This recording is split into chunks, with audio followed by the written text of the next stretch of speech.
تو چلیے آج ایک بہت ہی دلچسپ معاملے پر بات کرتے ہیں۔ یہ ایک قسم کی تحقیقاتی کہانی ہے جو شروع ہوتی ہے ایک تاریخ کے صفحے کی تلاش سے، ایک ایسا صفحہ جو ملا ہی نہیں۔ دیکھیں، ہماری پوری تحقیق کا مرکز یہی ایک جملہ ہے: صفحہ گلستان بلوچستان کی تاریخ موجود نہیں ہے۔ سوچیں ذرا، ایک سیدھا سا سوال تھا لیکن جواب میں ملا ایک معمہ۔ ہم ایک خاص تاریخ ڈھونڈ رہے تھے اور اس کی جگہ ہمیں ملا کچھ بھی نہیں، ایک خالی صفحہ۔ اور یہی خالی پن، یہی ہمارے آج کے تجزیے کی بنیاد۔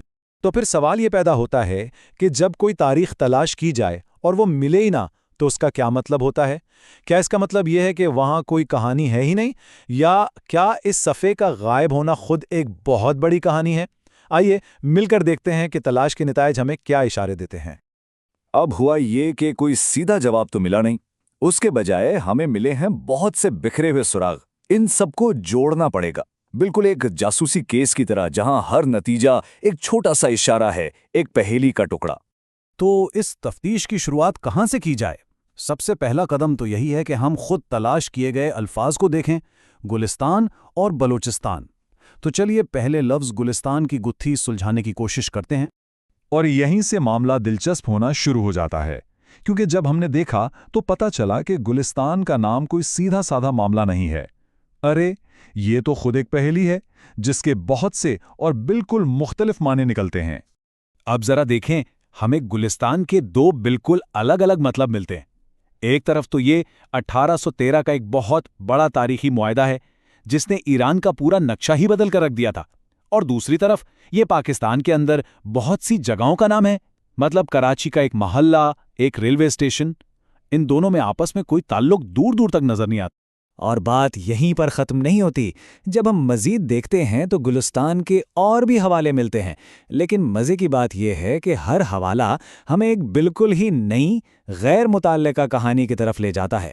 کبھی ایک مشہور فارسی کتاب کا ترجمہ ہے، کبھی ایک سابق گورنر کا نام، اور کبھی ایک 100 سال سے بھی پرانا ریلوے اسٹیشن۔ یہ سارے ٹکڑے مل کر بھی کوئی ایک تصویر نہیں بنا پا رہے۔ اچھا، تو یہ تو صاف ہو گیا کہ صرف گلستان کے لفظ سے ہمیں کوئی سیدھا جواب نہیں ملنے والا۔ تو اب ہم اپنی تفتیش کا دائرہ تھوڑا بڑھاتے ہیں اور تلاش کے دوسرے حصے یعنی بلوچستان پر توجہ دیتے ہیں۔ ہو سکتا ہے یہاں سے ہمیں اس علاقے کی کوئی واضح تصویر مل جائے۔ تو تلاش کے نتائج سے بلوچستان کی ایک بنیادی تعریف تو مل جاتی ہے، یعنی یہ پاکستان کا ایک صوبہ ہے جس میں قلعہ عبداللہ اور سوی جیسے انتظامی علاقے ہیں۔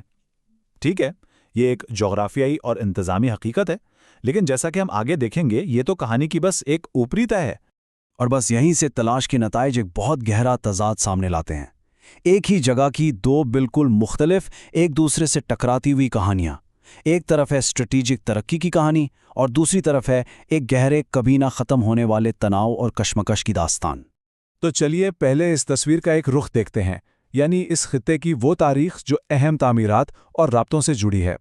جب ہم نتائج دیکھتے ہیں تو بار بار ریلوے کا ذکر سامنے آتا ہے۔ پاکستان ریلوے، خوجک ٹنل جو 1895 میں کھولی گئی، اور نہ جانے کتنے چھوٹے چھوٹے ریلوے اسٹیشنز، یہ سب اس بات کی گواہی دیتے ہیں کہ یہ علاقہ ہمیشہ سے اسٹریٹجک طور پر کتنا اہم رہا ہے۔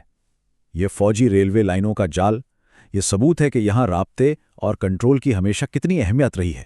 لیکن پھر کہانی ایک دم سے ایک بالکل مختلف، ایک تاریک موڑ لیتی ہے، اور یہ بھی ہمیں تلاش کے نتائج سے ہی پتہ چلتا ہے۔ وہی نتائج جو ہمیں ریلوے لائنوں اور ترقی کی کہانیاں سنا رہے تھے، وہی ہمیں ایک دوسری بہت ہی تاریک حقیقت بھی دکھاتے ہیں۔ بلوچستان میں شورش، بلوچستان لبریشن آرمی، جبری گمشدگیاں، آپریشن عزم استحکام، یہ الفاظ اس خطے کی ایک بالکل ہی الگ تصویر بناتے ہیں، ایک ایسی تصویر جو ترقی کی چمک دمک کے پیچھے چھپی ہوئی ہے۔ تو اب وقت ہے کہ ان تمام بکھرے ہوئے سراغوں کو اکٹھا کیا جائے اور یہ سمجھنے کی کوشش کی جائے کہ آخر یہ گم شدہ تاریخ ہے کیا۔ یہ ٹائم لائن دیکھیں، یہ سب کچھ واضح کر دیتی ہے۔ 1813 میں ایک معاہدہ، 1895 میں ایک ریلوے اسٹیشن، 1989 میں ایک گورنر، اور پھر 2024 میں جبری گمشدگیوں کی خبریں۔ یہ گلستان بلوچستان کی تاریخ کوئی ایک سیدھی کہانی ہے ہی نہیں، یہ تو وقت میں بکھرے ہوئے بالکل الگ تھلگ واقعات کا ایک مجموعہ ہے۔ ان کے درمیان کوئی سیدھی لکیر کھینچنا ممکن ہی نہیں۔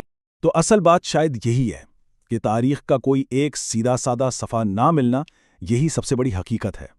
یہ ہمیں یہ بتا رہا ہے کہ گلستان بلوچستان کی تاریخ کوئی ایک کہانی نہیں ہے، بلکہ یہ بہت سی بکھری ہوئی، ایک دوسرے سے ٹکراتی ہوئی کہانیوں کا مجموعہ ہے جو ایک بہت ہی پیچیدہ حقیقت کو ظاہر کرتا ہے، ایک ایسی حقیقت جہاں ترقی اور تنازع، امید اور مایوسی ہمیشہ ساتھ ساتھ چلتی۔ تو آخر میں ایک سوال پر بات ختم کرتے ہیں۔